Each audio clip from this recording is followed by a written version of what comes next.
पाठ 3 पहली बूंद। चलिए कविता शुरू करते हैं।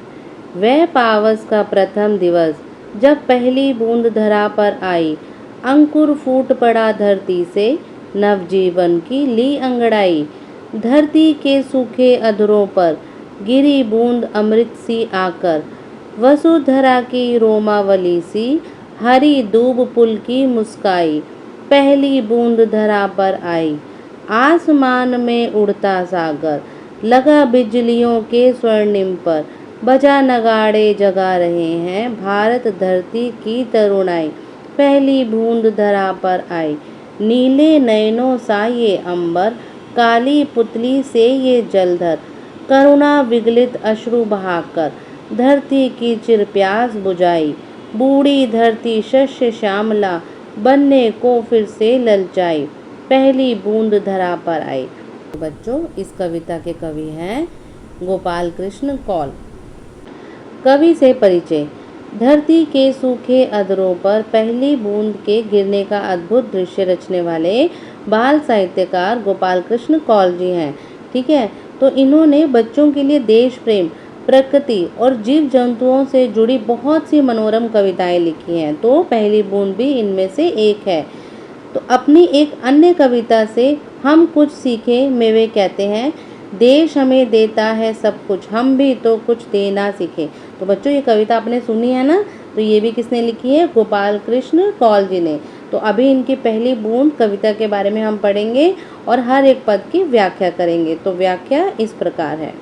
आइए अब कविता की विस्तृत व्याख्या देखते हैं। वह पावस का प्रथम दिन जब पहली बूंद धरा पर आई, अंकुर फूट पड़ा धरती से, नवजीवन की ले अंगड़ाई।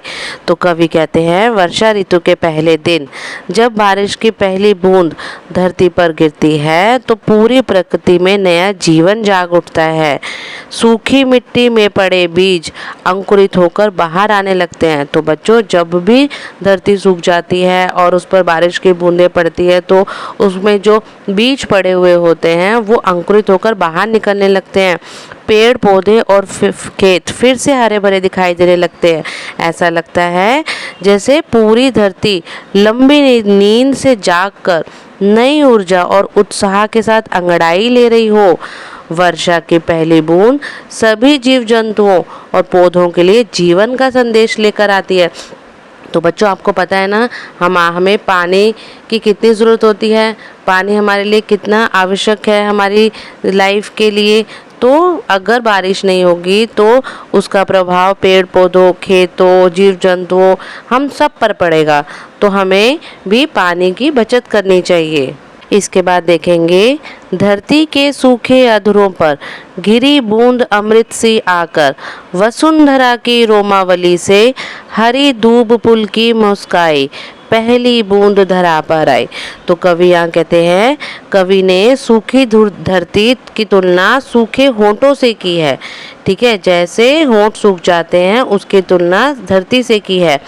पहली वर्षा की बूंद धरती पर गिरती है। जब भी पहली वर्षा की बूंद धरती पर गिरती है तो वो अमृत के समान सुखद लगती है, जीवनदायिनी लगती है।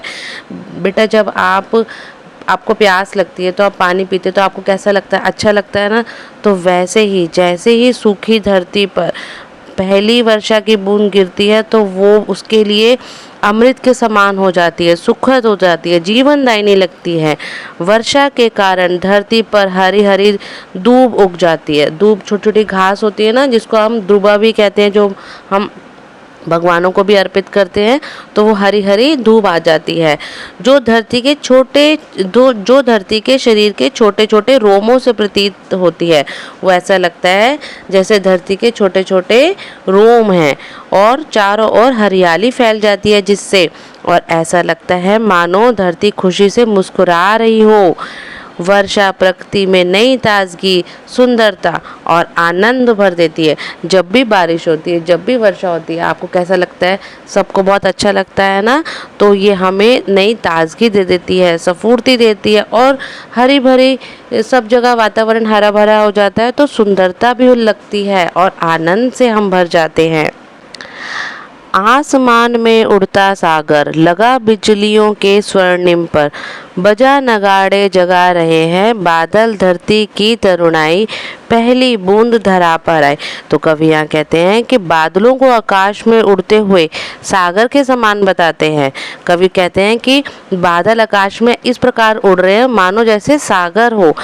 बिजली की चमक बादलों के सुनहरे पंखों जैसी दिखाई देती है। जैसे ही बिजली चमकती है तो कवि बताते हैं कि उन्हें कैसे लगती है, सुनहरे पंखों जैसे, बादलों के सुनहरे पंखों जैसी दिखाई देती है। बादलों की गर्जना, नगाड़ों की आवाज़ ऐसे प्रतीत होती है जो पूरी धरती को जगाकर उसमें नई उमंग और ताजगी भर देती है। जब बादल गड़गड़ करते हैं तो वो ऐसा लगता है जैसे वो पूरी धरती को जगा रही हैं और उसमें उमंग और ताजगी भर दे रही है। ठीक है, वर्षा की पहली बूंद के साथ वातावरण आनंदमय हो जाता है, सब खुश हो जाते हैं, पेड़ पौधे, पशु पक्षी, मनुष्य सभी प्रसन्न हो जाते हैं। इस प्रकार पहली वर्षा की बूंद प्रकृति में नई चेतना, नई हरियाली और जीवन का संचार करती है।